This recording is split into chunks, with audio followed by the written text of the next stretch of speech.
Pretty much everything that NBC News and the New York Times have told you about the war in Ukraine is a lie. The Russian army is incompetent, they claim. Ukraine is a democracy. Vladimir Putin is Hitler and he's trying to take over the world. Thankfully, the Ukrainians are winning. None of that is true. Every claim is false, the last one especially. The Ukrainian army is not winning. In fact, it's losing badly. Ukraine is being destroyed. Its population is being slaughtered in lopsided battles with a technologically superior enemy, or scattered by the millions to the rest of the globe as refugees. Ukraine is running out of soldiers. As that happens, the question will inevitably arise, who's going to replace them? If the Ukrainians can't beat Putin, who will? The answer, of course, will be us. American troops will fight the Russian army in Eastern Europe. That's most likely. And the assumption is we'll win. But will we win? Probably not, says former Army Colonel Douglas McGregor, a decorated combat veteran who advised the Secretary of Defense in the last administration. The U.S., says McGregor, is on the brink of a catastrophic war that could very easily destroy us. Few Americans seem to understand that, but they should.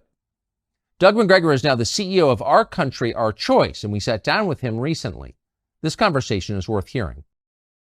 How would you assess and describe the state of the war in Ukraine right now?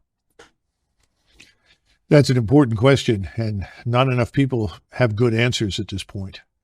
I think all of the lies that have been told for more than a year and a half about the Ukrainians are winning, the Ukrainian cause is just, the Russians are evil, the Russians are incompetent, all of that is collapsing.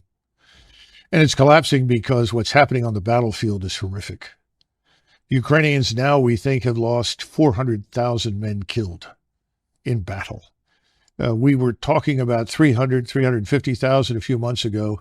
Within the last month of this supposed counteroffensive, which was to sweep the battlefield, they lost at least 40,000 killed. We don't even know how many people have been wounded, but we know that probably upwards of 40 to 50,000 soldiers are amputees. We know the hospitals are full.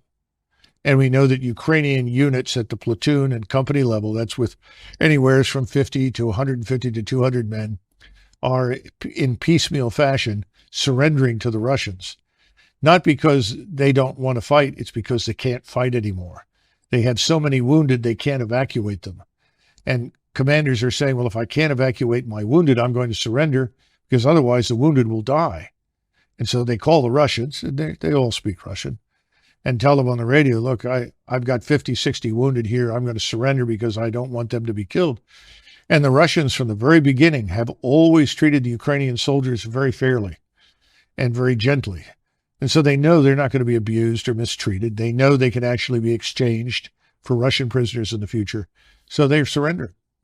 And I think we're going to see this army that we've been spending so heavily on increasingly melt away. And at the same time as we're talking, if you look at this long banana-shaped strip of territory in southern Ukraine that the Russians control, if you go to the northeastern corner of that, south of this city called Kharkiv, there are major offensive operations taking place there right now. And the Ukrainian forces are being swept away in front of the Russians. And again, all of this happens in a way that is just not reported in the West. And in the meantime, rather than admit that this is a terrible tragedy that should be ended on humanitarian grounds, if no other, that the killing should stop, as President Trump said, stop the killing, we're going to continue. Who is Zelensky exactly? How would you characterize Zelensky? Well, Zelensky... George W. Bush called him our generation's Winston Churchill. Well, this is W, right? Yeah. Not a very thoughtful man. He was a comedian who made a living acting on stage, frequently pretending to be a transvestite, doing things with various body parts that I won't go into. And he was picked up by an oligarch named Kolomoisky.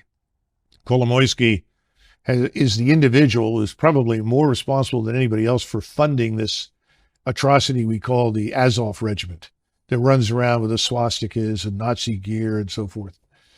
And he was picked and then blessed by Victoria Nuland and the State Department as their man. Now, when he originally ran for office, he ran on a peace platform.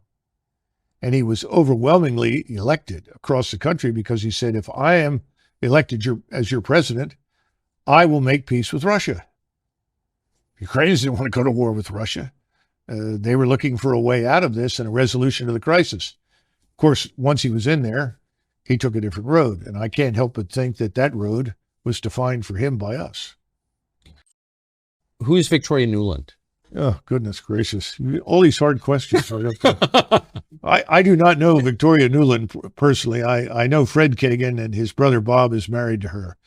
And she's a long-term committed neocon. This is someone I would not characterize as either Democrat or Republic.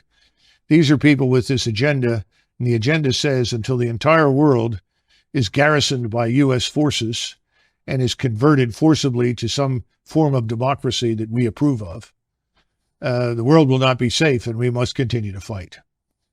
And I think in the case of Russia, Russia has special appeal because I think these people have ancestors who came from that region of the world and have a permanent axe to grind with the Russians, which of course I don't.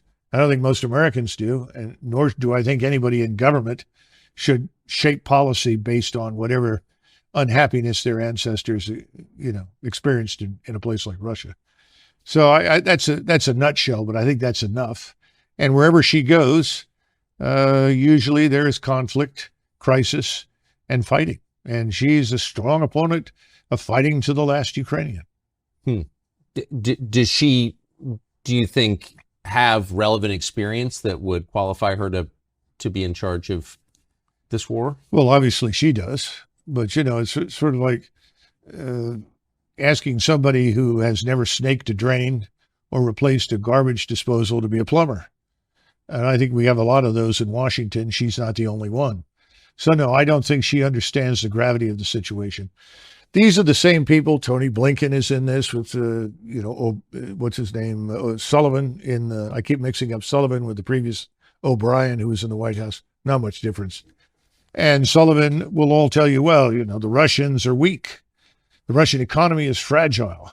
The Russian armed forces are poor. Their generals are terrible. And they can't possibly win. All we have to do is to keep up the pressure and they will collapse. Well, that's been a hell of a strategy. And it's killed large numbers of people and created millions of refugees and destroyed the country, but it hasn't hurt Russia. And Russia today is stronger than it has been in 30 or 40 years. You have a Russian military establishment that is now more potent and more capable than the Russian military was in the mid-1980s.